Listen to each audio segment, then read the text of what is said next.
یہ میرا بیان اگر کوئی غیر مسلم سن لینا تو انشاءاللہ اس کو فائدہ ہوگا، جو ایمان نہیں لے کر آتے ہیں. اور آپ کو اس لیے بتا رہا ہوں کہ ایمان کیا ہو جائے، مضبوط ہو جائے، کیونکہ آج کل سیکولر قوتیں بہت کام کر رہی ہیں یونیورسٹیوں میں، بیڑا غرق کر رہی ہیں.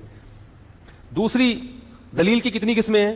دو. ایک کو کہتے ہیں بدیہی اور ایک کو نظری، نون ضا را، اور یا نظر عربی میں فکر کو کہتے ہیں، رائے کو، فکر کو. بدیہی دلیل اسے کہتے ہیں کہ ایک شے کے تصور سے دوسرے شے کے تصور خود بخود آ رہا ہو، اس کے لیے آپ کو سوچنا نہ پڑے. پاگل ہو، بے وقوف ہو، دیوانہ ہو، باولا ہو، وہ فوراً فیصلہ کرے گا بھائی یہ ہے تو لازمی وہ ہے. جیسے دھوپ کی مثال، بھائی دھوپ ہے تو سورج ہے، اس کے لیے کوئی سائنسدان ہونا ضروری نہیں ہے، نہ غور و فکر کے. میں غور کر کے یہ دلیل تو میرے سامنے آئی ہے، روشنی. اب میں ججز بلاتا ہوں، وکلا کو بلاتا ہوں اور ڈیبیٹ کرتے ہیں کہ کیا یہ روشنی اس بات کی دلیل ہے کہ سورج ہے. غور کر کے میں 1 گھنٹے میں آپ کو انشاءاللہ جواب دوں گا. کبھی ایسا ہوا؟ بھائی ہے نا یار ہے. تو وہ ایسے ہو گیا جیسے ایک آدمی نے کسی کو بتایا کہ وہ بغیر وضو نماز پڑھتا تھا. ایک صاحب بغیر وضو کئی سال سے نماز پڑھ رہے تھے. ان سے کسی نے کہا بغیر وضو نماز نہیں ہوتی. اس نے کہا میری تو ہو رہی ہے، میں تو 10 سال سے پڑھ رہا ہوں، بغیر وضو کیا ہو رہی ہے.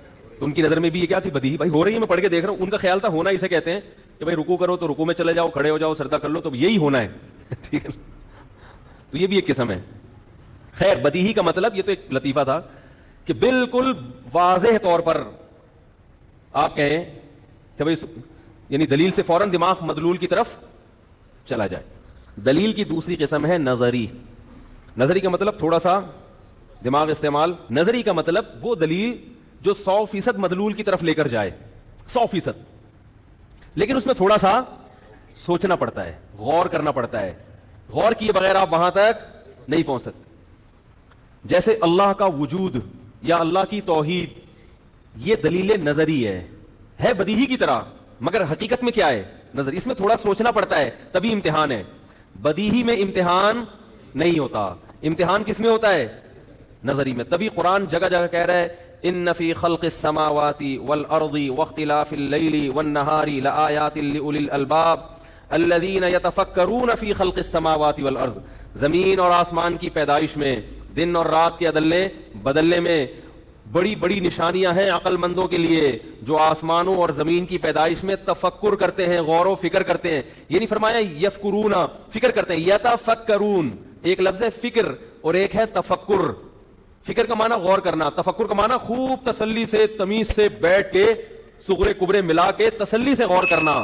فرمایا وہ ایسے غور کرنے والوں کے لیے زمین اور آسمان میں بڑی بڑی نشانیاں موجود ہیں. نشانیاں کیا مطلب؟ دلائل موجود ہیں. یہاں دلیل کو نشانی کہا گیا. آیات کس بات پر؟ کہ اللہ کا وجود ہے، اس کے ساتھ کوئی شریک نہیں ہے، اس نے بندوں کی ہدایت کے لیے پیغمبروں کو بھیجا ہے، اور اس نے آخرت بنائی ہے، جنت بنائی ہے، جہنم بنائی ہے. یہ تمام یعنی وہ غور و فکر کرتے کرتے اس انتہا تک پہنچتے ہیں. یہ عجیب آیت ہے قرآن مجید کی. خدا کی قسم یہ ایک آیت ہی کافی ہے بتانے کے لیے کہ یہ کلام اللہ کا کلام ہے، ورنہ اتنی خوبصورت ترتیب نہ ہوتی اس میں. دیکھو دلیل پہ جب ہم غور کرتے ہیں، کائنات کی ابتدا اللہ سے شروع ہوتی ہے اور اس کی انتہا جنت اور جہنم پہ جاتی ہے. یہ جو غیر مسلم کہتے ہیں نا جنت ہمیں سمجھ میں نہیں آ رہی، جہنم نہیں آ رہی، بھائی آپ ڈائریکٹ اینڈ تک پہنچ رہے ہو. آپ اس چیز پہ غور کر رہے ہو جو کسی اور چیز کا نتیجہ ہے. مجھ سے لوگ کہتے ہیں کہ اسلام کا یہ حکم غیر مسلم کے سمجھ میں ہی نہیں آ رہا. میں کہتا ہوں نہیں آئے گا، اس کی سمجھ میں نہیں آئے گا، کیونکہ آپ اس سے وہ بات کر رہے ہو جو اس کی مینٹل اپروچ سے بات کی ہے. آپ اس سے شروع کی باتیں کرو، پھر وہ وہاں تک پہنچے گا. یہ ایسے ہی ہے جیسے ایک آدمی کا ہدف ہے لاہور جانا اور وہ حیدرآباد جانے کے لیے تیار ہے نہیں. چاہے وہ ٹرین سے جائے گا، جہاز سے جائے گا، تو پہلے فضا میں یا زمین پہ پہلے تو کوئی دوسرے اسٹیشن آئیں گے نا، اس کے بعد پہنچ جائے گا نا. وہ کہہ رہا ہے نہیں میں ڈائریکٹ کہاں جانا چاہتا ہوں. بھائی جن بھی نہیں لے جا سکتا، وہ بھی لے کے جائے گا تو راستے میں کچھ علاقے آئیں گے. تو بہت سی چیزیں ایسی ہوتی ہیں کہ آپ ڈائریکٹ اینڈ تک پہنچ رہے ہو، حالانکہ آپ نے پہلے شروع کے اسٹیپ چھوڑ دیے ہیں. بات سمجھ میں آ رہی ہے؟ تو قرآن کیا کہہ رہا ہے؟ یتفکرون، یہ تمام انسانوں کے بارے میں ہے، چاہے وہ مسلمان ہو یا غیر مسلم. عقل اگر ہوگی، کیونکہ پاگلوں کے لیے یہ دین نہیں آیا. یہ بتا دوں آپ، یہ جو آج کل دیندار لوگ زیادہ تر پاگل نظر آتے ہیں نا، معذرت کے ساتھ باولے والی باتیں کرتے ہیں. میں پاگل پن کی مثالیں دوں دینداروں کی کیا چل رہی ہے. کاروبار میں نقصان ہو گیا، کسی نے کچھ کروا دیا، حالانکہ صبح دکان ٹائم پہ کھولی نہیں, جو طور طریقے تجارت کو چلانے کے لیے پبلسٹی پورے طریقے سے کرنا, پبلسٹی اس کی وہ کی نہیں, اس کام کا تجربہ ہے نہیں, کہیں نہ کہیں فالٹ ہوتا ہے. اور الزام کس پہ ڈالتے ہیں؟ کسی نے کچھ. گورا کبھی نہیں الزام ڈالے گا. گورے کو کاروبار میں نقصان ہو گیا, وہ سر جوڑ کے بیٹھے گا یہ فالٹ کہاں سے, اس کو دور کرنے کی. میں اکثر لوگوں کو مثال دیتا ہوں کہ یہ جو ابھی کچھ دن پہلے, کچھ چند سال پہلے خلا میں سائنسدانوں نے ایک راکٹ چھوڑا تھا, دوبارہ سے کہیں مریخ پہ, ان کے لیے تو کوئی انڈا موڑ اور یہ ایسے مریخ ایسے ہی ہو گئے ہیں آج کل. چاند پہ جا رہے تھے یا مریخ پہ یا کہیں خلا میں کچھ سائنسدان جا رہے تھے, کئی سال پہلے کی بات ہے, وہ تباہ ہو گیا تھا راکٹ. وہ ہم نے بھی اس وقت وہ دیکھی ان کی وہ جو ویڈیو تھی, تو اس میں خبر یہ آئی تھی کہ اب جب تک اس راکٹ کے تباہ ہونے کی رپورٹ سامنے نہیں آئے گی کہ کیوں تباہ ہوا, سائنسدانوں کو خلا میں, بولو بھائی, نہیں بھیجے. جب تک یہ سامنے ہوا کیوں. تو میں نے ساتھیوں سے کہا کہ اگر یہ مسلمان سائنسدانوں کے ساتھ ہوتا, جن کے دین نمازی بھی ہوتے, وہ کہتے کہ کسی نے کچھ, بولو بھائی, کر دیا, لہذا دوبارہ بھیجو سورہ یاسین کا ختم کروا کے بات ہے. اور مزید 25-30 سائنسدان. سورہ یاسین کی برکت کے ہم منکر نہیں ہیں, لیکن اللہ نے دنیا کو کس سے جوڑا ہے؟ لڑکیوں کی گھر میں ٹینشن, وہ ڈپریشن کی مریض بن رہی ہیں. مسئلہ یہ کہ عمریں زیادہ ہو گئی اور رشتہ مل نہیں رہا, کسی نے کچھ. ابے بھائی یہ فالٹ دیکھو کہاں ہے. میاں نے مار مار کے بھرکس نکالا ہوا ہے بیوی کا, ہے بھائی, وہ ذہنی ساس کی وجہ سے ذہنی مریض بن گئی. اب آج رپورٹ آئی ہے, بیان کا ٹاپک چینج نہ ہو جائے, ایک گھر کی رپورٹ آئی, میں اس لیے بتا رہا ہوں, کسی کے گھر کا راز فاش کرنا, آپ کوئی پہنچ نہیں سکتا وہاں پہ, لیکن بتا رہا ہوں کہ بھائی یہ بھی ظلم ہے جو ہمارے معاشرے میں ہو رہا ہے. ایک اکلوتی بہو اگر کہیں چلی جائے, 2-4 دیور اور بھی مزید خاندان, تو بہو صبح ان کے کھانے بنا رہی ہے سب کے, دوپہر لنچ بھی, رات کا ڈنر بھی. اور اگر بھائی یا بہن میں سے کوئی شادی شدہ رہنے کے لیے آ جائے تو روزانہ ان کے کھانے بھی کون بنا رہی ہے؟ میں نے ان سے کہا یار اگر ایک دن کے لیے کوئی بھابھی آ جائے کہیں سے, چلو ایک دن تو خدمت کر بنتی ہے, آگے پڑ گئی ہے, پھر ان کی ذمہ داری ہے کہ وہ خود کیا کریں, خود پکائیں خود کھائیں بھائی. تو وہ سارا کس پہ؟ تو وہ تو پاگل ہوگی نا. تھوڑے دن میں جب اس کو ڈپریشن ہوگا تو پھر پتہ کیا کریں گے, کام کا بوجھ ہلکا نہیں کریں گے. ٹھیک ہے نا, کام کا بوجھ ہلکا نہیں کریں گے. پھر بولیں گے ہماری بہو کو, یا شوہر بولے گا میری بیوی پہ کسی نے کچھ کیا کوئی جادو وادو کر دیا. پھر وہ جائیں گے کسی بابا کے پاس, روحانی عامل کے پاس, وہ کمبخت بے غیرت بے شرم انسان عورتوں کا بنیان سونگے گا, صحیح ہے نا, وہ بنیان لے جا کے دیتے ہیں اس کو, وہ سونگ کے بولے گا کہ اس پہ جادو ہے, پھر قمیضیں ناپے گا یوں کر کے بالشوں میں, ڈرامے بازی ناپ کے بولے گا یہ چھوٹی ہے, آدھا بالش ہو رہی ہے, اس کے جادو وادو ہے. یہ پاگلوں کے لیے دین میرے بھائی نہیں آیا. اس کی وجہ دیکھو کہ کیوں ڈپریشن میں جا رہی ہے. جب بھی کوئی ڈپریشن میں جا رہا ہے اس کے پیچھے کوئی فالٹ. عورت اگر پاگل ہوتی ہے نا نفسیاتی, یا تو شوہر کا قصور ہے, یا باپ کا قصور ہے, یا ساس نے کیا ہے اس کو, یا نندوں نے کیا ہے, یا جٹھانیوں نے. اس کے علاوہ عورت کو پاگل کرنے والا مارکیٹ میں اب تک پیدا, بولو بھائی, کیونکہ عورت کا واسطہ انہی سے پڑتا ہے. میرے پاس کوئی بھی پاگل عورت بیچاری کا فون آئے, میں کہتا ہوں یا تو بھائی ساس کا مسئلہ ہے یا شوہر کا میں فالٹ ہے, یہ دونوں صحیح ہیں تو سسر صاحب میں کوئی گڑبڑ ہوگی, یا نندو اور شوہر کی بہنوں کو نند بولتے ہیں, اور جٹھانی کس کو بولتے ہیں؟ بڑے بھائی کی, بڑے والے چھوٹے والے کی کو نہیں بول سکتے, وہ دیورانی ہوتی ہے. تو خیر جس قسم کی نیا کر کے آ رہی ہیں دیورانیاں جٹھانیاں, یا میں نے کہا مسئلہ کہاں سے ہو رہا ہے؟ یہاں سے. یا سوکنوں کی وجہ سے بھی ہوتا ہے, اگر ایک ہی گھر میں رکھا ہوا ہے سب کو تو وہ ذہنی مریضہ بنا دیتی ہیں. ٹھیک ہے نا. تو اس فالٹ کی کمی, یا عورت کی لڑکی کی سرے سے شادی نہیں ہو رہی تو بھی مسئلہ ہوتا ہے. تو اس کو فالٹ کو تلاش کرنے کے بجائے دیکھو یہ بھی ایک دلیل ہے, یہ بھی کیا ہے, ڈپریشن میں جانا ایک دلیل ہے. کس بات کی؟ کہ یہ ٹینشن میں ہے. اور ٹینشن میں ہونا دلیل ہے کس بات کی؟ کہ کوئی اس کو ٹینشن, کیونکہ خود سے ٹینشن نہیں ہوتی, کوئی وجہ ہوتی ہے ٹینشن کی. ساری بلی جادو ٹونے فلاں نے کر دیا. ہم بہت بڑے بزرگ کے پاس گئے تھے, انہوں نے بتایا وہ جھوٹ نہیں بول سکتے. میں نے کہا اس بیچارے کو خود علاج کی ضرورت ہے, اس کے اپنے مسائل ہیں یار, وہ تمہارے کہاں سے. اور بندے کو اگر ٹینشن ہے نا ڈپریشن میں, تو یا تو بے روزگاری ہے, سمجھ میں آ رہی ہے بات, زیادہ تر کیا ہوتی ہے بے روزگاری, روزگاری نہیں مل رہا ہو تو بیچارہ سڑکیں ناپتے ناپتے, یا آمدن کم ہوتی ہے جس کی وجہ سے وہ صبر کا مادہ ہوتا نہیں ہے, پھر چاروں طرف سے گھر سے بھی تانے, بیوی سے بھی تانے, باہر سے بھی تانے, ٹھیک ہے نا, پان گٹکے کے پیسے لوگوں سے مانگ رہا ہوتا ہے. تو اکثر یہی ہوتا ہے, 99.99% یہی ہو رہا ہوتا ہے.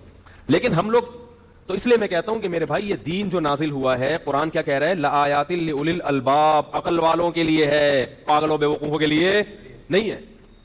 لوگ کہتے ہیں ہمارے حضرت اتنے نیک ہیں ان کو پتہ ہی نہیں کچھ, ان کو تو ہمارے حضرت جو تھے نا بڑے ذہین تھے, وہ فرمایا کرتے تھے جس بزرگ کے بارے میں لوگ یہ کہنا اتنا نیک ہے اس بیچارے کو پتہ ہی نہیں, سمجھ لو کہ وہ نیک نہیں ہے, کیا ہے, پاگل ہے. ٹھیک ہے نا, اس کو لوگ سمجھ رہے ہیں کہ یہ نیک ہے, حقیقت میں وہ کیا ہے, کیونکہ جس کو پاگل کہہ دیا وہ نیک ہو ہی نہیں سکتا. جس کو پاگل کہہ نہیں ہو سکتا, وہ کچھ بھی ہو سکتا, میں نہیں کہہ رہا وہ گناہگار ہے, لیکن وہ نیک نہیں ہو سکتا. نیک ہونے کے لیے دماغ کا ہونا, ہاں پھر یعنی عقل مند ہونا ضروری. پھر عقل مندوں کی دو قسمیں ہیں, کچھ بڑے ڈیڑھ ہوشیار بن کے بے دینی کی طرف جاتے ہیں, کچھ دین کی طرف آتے ہیں. لیکن عقل کا ہونا, اگر عقل نہیں ہے تو آپ پھر روحانی تعویذ گنڈے فلیتے پلیتے ان میں زندگی برباد کرو, اور انہی لوگوں سے اصلاحی تعلق بھی قائم کرو, انہی کو بکرے شکرے بھی دے دیا کرو, دمبے بھی انہی کو کاٹ کے دیا کرو, اور زندگی انہی میں کیا کر دو, برباد. حاصل ہونے والا کچھ بھی نہیں ہے, کچھ بھی حاصل نہیں ہونے والا. تو میں یہ عرض کر رہا تھا کہ دلیل کی دوسری قسم کیا ہے, نظری. غور و فکر کر کے دلیل سے مدلول کی طرف پہنچتے ہیں. دلیل کا جو جس مدلول کہتے ہیں اس کو, جس کی طرف ہم جاتے ہیں نا دلیل, جیسے روشنی دلیل ہے اور مدلول کیا ہے, سورج. اسی طرح سورج دلیل ہے روشنی کی. تو اللہ نے قرآن میں کیا فرمایا, کتنی زبردست آیت ہے کہ آسمانوں اور زمینوں کی پیدا, یعنی ان آسمانوں اور زمینوں میں جب آپ غور کرو گے نا اس کے سسٹم میں تسلی سے بیٹھ کے کسی دن, یتفکرون, خوب غور کرو گے, کیا پتا چلا یہاں سے اس لفظ سے کیا پتا چلا کہ یہ خود بخود سمجھ میں, تبھی ہندو کیوں رہتا ہے, اس لیے کہ وہ جس گھر میں پیدا ہوا تو وہ کہتا ہے کہ مجھے اس کے خلاف چلنے کی ضرورت ہے ہی نہیں. وہ غور کرے گا تو آئے گا نا, وہ غور ہی نہیں کرتا. تبھی غیر مسلم ہمیشہ زیادہ تر کیا رہتے ہیں, غیر مسلم ہی رہتے. اللہ کہہ رہے ہیں غور کرنا پڑے گا, غور کرنا پڑے گا. یہ اور تھوڑا بہت نہیں, تسلی سے بیٹھ کے, فی خلق السماوات والارض, کس میں, آسمانوں اور زمین کی پیدائش میں. آسمانوں اور زمین سے مراد ہے مخلوق. صرف آسمان زمین تو عرب میں ایک محاورہ ہے نا, ہم کہتے ہیں نا میں تمہیں زمین اور آسمان دے دوں گا, کیا مطلب ہر مخلوق. تو جو بھی مخلوق آپ کے سامنے آئے آپ کو اس میں غور کرنا پڑے گا. اور کر کے کہتے ہیں اللہ جہنم سے, یہ قرآن کے الفاظ بیان کر رہا ہوں بھائی, یعنی وہ غور فکر کر کے نتیجہ, کس نتیجے پہ پہنچتے ہیں کہ اللہ جہنم سے بچا لے. اب سوال پیدا ہوتا ہے اس کا لنک کیا ہے آپس میں. ارے سوال ہی سمجھ میں نہیں آ رہا تو جواب کہاں سے سمجھ میں آئے گا. مجھے ایسے دیکھ رہے ہیں میں ٹی وی میں آ رہا ہوں بیٹھا ہوا, یہ کوئی پیسے لے کے کھائے ہوئے میں نے آپ لوگوں سے. بھائی سوال سمجھ میں آ رہا ہے یار. دیکھو ایک آدمی کہتا ہے کہ سورج میں غور کرتے ہو تو یقیناً روشنی پہ غور کرو تو کہاں پہنچو گے, سورج. لیکن میں آپ سے کہتا ہوں تم اس دھوپ کو دیکھو تو یقیناً تم اس نتیجے میں پہنچو گے کہ تم بولو گے کہ جہنم کی پناہ, یا تم کسی اور کوئی نتیجہ نکال لوں, آپ بولیں گے بھائی اس روشنی سورج کے وجود پر تو دلیل ہے, باقی چیزوں پر کیا لنک ہے یہ میری سمجھ میں نہیں آ رہا.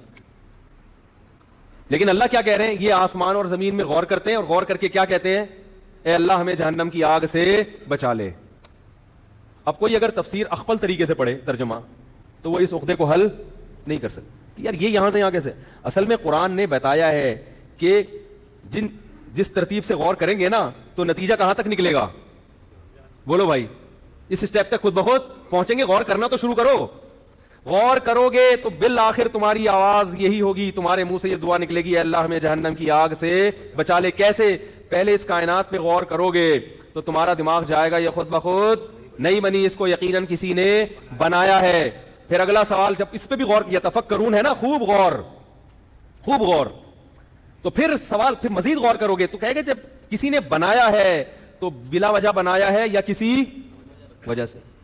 اگر غور نہیں کرو گے تو بیٹھ جاؤ, بنایا ہے ہمیں کیا, کیوں بنایا, کوئی وجہ ہے یا نہیں ہے, ہمیں اس میں غور کرنے کی ضرورت, کیونکہ یہ دلیل نظری ہے, بدیہی.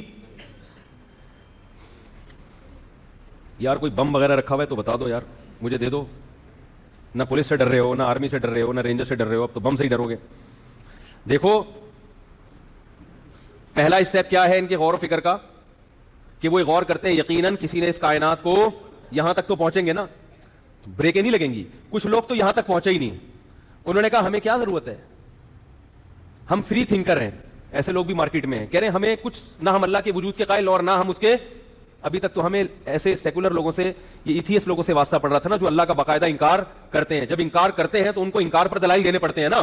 ایک اور فرقہ پیدا ہوا ہے, اس نے کہا نہ انکار کرو نہ اقرار, لہذا کسی چیز کی دلیل دینے کی چندہ ضرورت نہیں. یہ چندہ کا لفظ مجھے یاد ایسے ہوا کہ دور حدیث میں وہ صبح صبح اتنی جلدی گھنٹہ ہوتا تھا کہ ہم لیٹ ہو جاتے تھے بعض دفعہ.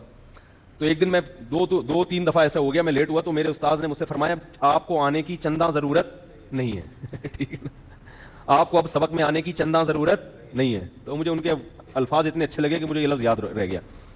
تو تو وہ کہتے ہیں ہمیں اس پہ غور و فکر کرنے کی چندہ ضرورت نہیں ہے. کیوں نہیں ہے؟ اس لیے نہیں ہے غور و فکر کرنے کی. کیا ہے؟ چھوڑو ایسے کھاؤ پیو موج مستی کرو مر جاؤ. کیا خیال ہے بھائی؟ تو اللہ نے فرمایا کہ یتفکرون, خوب عقل مند لوگ ایسا کام نہیں کرتے. وہ کہتے ان کا ضمیر ملامت کرتا ہے کہ کیوں غور نہیں کرے بھائی, جب ایک ایک چیز پہ ریسرچ ہو رہی ہے تو یہ اتنا اہم ٹاپک, اس کو بغیر ریسرچ کے چھوڑ دیں, ہم بغیر تحقیق کے چھوڑ دیں. ایک ایک چیز پہ آپ کو کوئی گولی لا کے پکڑا دے, کھا لو, آپ کھا لو گے؟ تحقیق کرو گے, تحقیق کرو گے کہ یہ میرے لیے نقصان دہ تو نہیں ہے, اس کے دوا کا نام کیا, کس ڈاکٹر نے لکھا. ہر چیز پہ کیا ہو رہی ہے؟ ریسرچ. اور اتنا اہم ٹاپک, اس پر انسان نے ریسرچ کرنا چھوڑ دی. تو ضمیر ملامت کرتا ہے انسان کا, لیکن وہ ضمیر کی آواز پر لبیک نہیں کہتا, وہ خواہشات نفسانیہ کا غلام بنتا ہے. وہ کہتا ہے اگر میں نے ایک اسٹیپ پہ غور کیا تو پھر اگلا اسٹیپ بھی مجھے سوچنا پڑے گا. تو کچھ لوگ تو یہی رک جاتے ہیں, کچھ غور کرتے ہیں, کہتے ہیں ہاں بھائی کوئی بنانے والا ہے, لیکن اب سوال پیدا ہوتا ہے اس نے اس کائنات کو کیوں بنایا, اس اسٹیپ پہ غور کرنے کی کوشش نہیں. کہتے ہیں ہمیں کیا, جو بنایا وہ ہے کوئی ذات. لیکن اللہ کیا فرماتے ہیں, عقل مند لوگ کیا کرتے ہیں, خوب غور کرتے ہیں, کہتے ہیں اگلا اسٹیپ بھی سوچو. پہلے اسٹیشن پہ پہنچ گئے تو کہتے ہیں اب آگے بھی جاؤ. کیوں بنایا, بے مقصد بنایا یا با مقصد؟ پھر وہ غور کر کے اس نتیجے پہ پہنچتے ہیں کہ اتنا طاقتور بادشاہ جس نے اتنا زبردست نظام عالم بنایا ہو, بے مقصد نہیں ہو سکتا. ہم چھوٹا سا کوئی کام کرتے ہیں, اس کی کوئی نہ کوئی ریزن ہوتی ہے, اور خالق کائنات اس کائنات کو بنائے گا ویسے ہی ہے بھائی, ویسے ہی بنا دیا, جو مرضی کرتے رہو, ختم کر دوں گا, ختم ہو جائے گا, کھیل تماشا ہو گیا. کیا خیال ہے بھائی؟ تو اللہ فرماتے ہیں کہ وہ پھر اس سے آگے بھی کیا کرتے ہیں, غور کرتے ہیں. یقیناً کوئی مقصد ہے. تو وہ مقصد ہے کیا؟ کیسی پیاری دعا ہے, دیکھو یہ غور و فکر کر کے یہاں تک پہنچتے ہیں, اور یہ جو روحانی ٹوپی ڈراموں میں لگے گا وہ یہاں تک قیامت تک پہنچے گئی. وہ اس میں سینس ہی نہیں ہے نا. سینس ہوتی تو بنیان سنگانے جاتا, وہاں پجامہ لے کے جاتا اس کے پاس ہے بھائی. کسی کو اپنا کوئی پجامہ دے رہا ہے, کوئی اپنی کرتا دے رہا ہے, کسی کو جا کے کوئی قمیض دے رہا ہے, کوئی ناڑا دے رہا ہے, اس کو ناپ کے دیکھو بھائی. ربنا اننا سمعنا منادیا ینادی للایمان ان آمنوا بربکم فآمنا ربنا فاغفر لنا ذنوبنا وکفر عنا سیئاتنا وتوفنا مع الابرار. یہ تو جہنم سے پناہ ہو گئی اور مغفرت کی دعا. اب چونکہ جنت کی لالچ بھی ہے, ربنا وآتنا ما وعدتنا, اے اللہ تو نے پیغمبروں کی زبان سے جس جنت کا وعدہ کیا ہے. کیسے عجیب, یہاں تک جنت تک ہم غور و فکر کر کے نہیں پہنچے, غور و فکر کر کے تو یہاں تک پہنچے کہ کوئی جزا ہے, لیکن اتنی خوبصورت جزا جنت کی شکل میں, یہ ہمیں کس نے بتایا؟ پیغمبروں نے. کیونکہ یہ دلیل عقلی سے نہیں سمجھ میں آتی, یہ نقل سے آتی ہے سمجھ میں. ہر چیز تک عقل آپ کو نہیں, عقل یہاں تک تو پہنچائے گی کہ بدلہ ملے گا. کیا ملے گا یہ تو جب تک اللہ نہیں بتائے گا ہمیں تھوڑی پتہ چلے گا کیا بدلہ ہے. تو اللہ نے ہمیں کیا بتایا پیغمبروں کے ذریعے؟ جنت. وعدہ کیا ہم سے جنت کا, تو کہہ رہے وآتنا ما وعدتنا, اے اللہ تو نے جس جنت کا ہم سے وعدہ کیا ہے اس وعدے کو پورا کرنا. انک لا تخلف المیعاد, پیغمبروں کے ذریعے جو وعدہ کیا ہے, انک لا تخلف المیعاد, تو اپنے وعدے کی خلاف ورزی نہیں کرتا.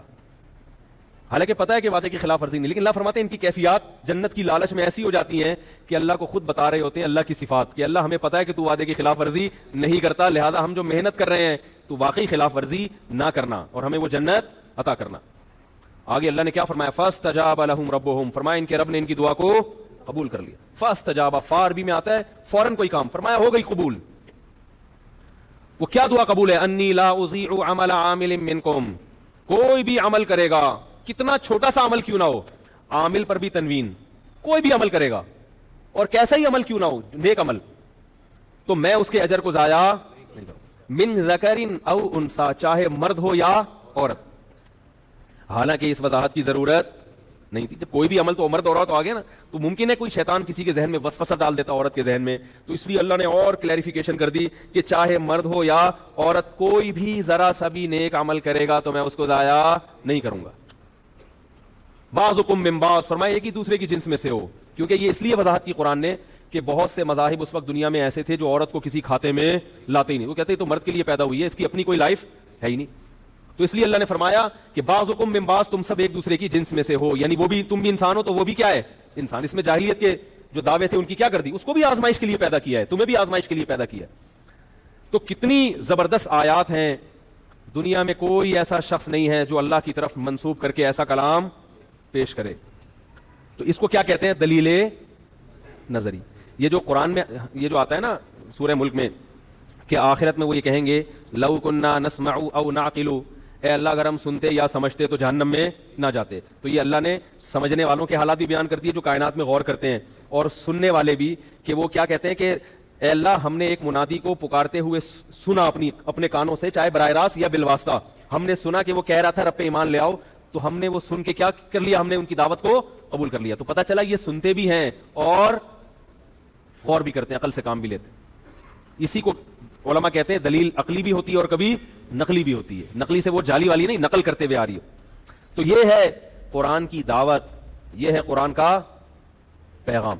قرآن کی جو آیت شروع کی تھی کہ ان الذین یخشون ربہم بالغیب، جو اپنے رب سے ڈرتے ہیں بغیر دیکھے. تو یہ بغیر دیکھے پر آ رہی تھی بات کہ لوگ کہتے ہیں ہمیں نظر نہیں آتا تو ہم ایمان کیوں لے کر آئیں. تو اللہ فرماتے ہیں کیونکہ یہ بدیہی دلیل نہیں ہے نا، نظری ہے، تو اس لیے فوراً ایمان نہیں لاتے. تو سوچو گے تو یہاں تک انشاءاللہ پہنچو گے. جو ہندو سوچے گا، جو عیسائی سوچے گا، جو یہودی سوچے گا، وہ یہاں تک پہنچے گا انشاءاللہ اگر صحیح طرح سے سوچے، خواہشات کی چادر اتار کے اپنی خاندانی رسومات اور اپنے یہ کہ میرے باپ دادا کا دین کیا ہے، میرے باپ دادا کا، ان سب چیزوں کو ہٹا کے سوچے گا تو انشاءاللہ اس نتیجے تک پہنچے گا. وہ سوچتے نہیں ہیں تو پھر الزام پر دہشت گردی کے الزامات بھی لگاتے رہتے ہیں.